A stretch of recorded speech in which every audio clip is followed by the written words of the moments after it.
Bonjour tout le monde, comment ça va? Aujourd'hui, chez Bera, nous allons vous présenter une recette roumaine des drobes. Et je vais laisser mon mari présenter cette magnifique recette. Aujourd'hui, on vous présente une recette de drob. Le drob, c'est une spécialité roumaine. On peut l'appeler terrine ou tarte à l'agneau, mais nous, on l'a modifié un peu et on le fait avec du lapin. Bon, finalement, je suis de retour. Alors, pour faire cette magnifique recette de drobes, nous allons avoir besoin de 500 g de foie de lapin. Vous pouvez aussi mettre des reins ou des cœurs. C'est selon ce que vous trouvez sur le marché ou chez vous. Ensuite, on va avoir besoin de 6-7 oignons verts, 2 œufs de poule, facultatif 3 œufs de caille, des fines herbes. Nous, on a utilisé du thym, du romarin. Ensuite, 2-3 gousses d'ail, sel, poivre et bien sûr, pour lier le tout, 2 ou 3 cuillères à soupe de chapelure. Première étape, on prépare notre hachoir à viande et on va utiliser le disque avec les trous les plus gros.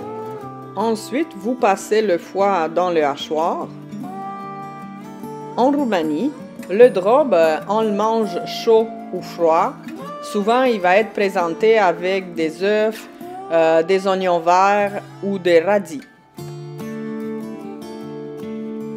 Selon plusieurs recettes, les abats devraient être cuits avant et ensuite de ça hachés ou à la main ou dans les hachoirs à viande. Mais si vous faites cela, votre drob va être plus sec et il va avoir la difficulté à se lier. Et c'est pour cela que je vous suggère de faire passer les abats non cuits dans les hachoirs et ensuite de ça continuer avec le reste des épices et finir par les cuire au four. Moi, je préfère passer les oignons dans le hachoir tant qu'il est là, pourquoi pas. Mais vous pouvez aussi les couper finement avec le couteau, il n'y a pas de problème. C'est vraiment que les morceaux vont être peut-être un petit peu plus grands, mais c'est vraiment selon votre goût. Dans notre bol, donc vous voyez, on a les abats et les oignons. Ensuite de ça, on va rajouter nos épices. Le thym, les autres fines herbes que vous voulez rajouter. Comme je vous ai dit, c'est selon votre goût. Et moi, j'aime ça parfois rajouter aussi du paprika.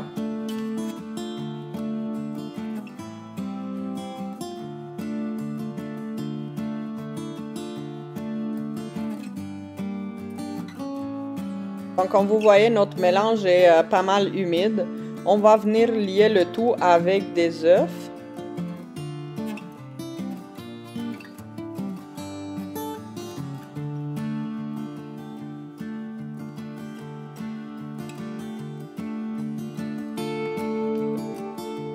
Je rajoute de la chapelure, 2-3 cuillères. Ensuite, je mélange et je regarde la texture que j'ai obtenue. Et si je vois que le mélange est encore un peu humide, je rajoute d'autres chapelures. Mais souvent, ça prend 2-3 bonnes cuillères de soupe.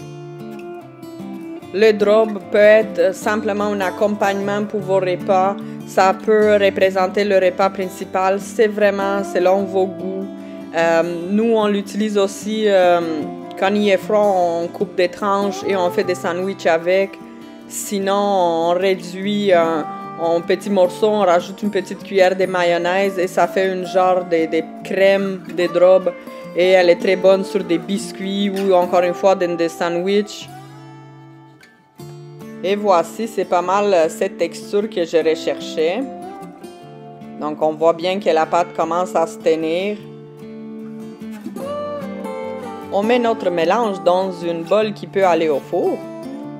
Et vraiment, question optionnelle, vous pouvez en mettre des œufs cuits durs à cette étape dans la pâte, juste avant de les mettre au four.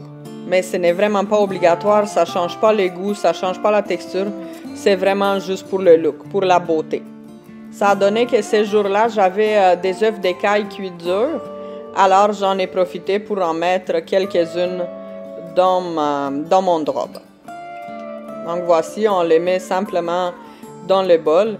On vient le recouvrir un peu avec le mélange. On met le couvercle sur notre bol et on enfourne le tout pour environ 40 minutes. À mi-cuisson, on peut retirer le couvercle de notre bol pour permettre au drop de faire une croûte sur le dessus.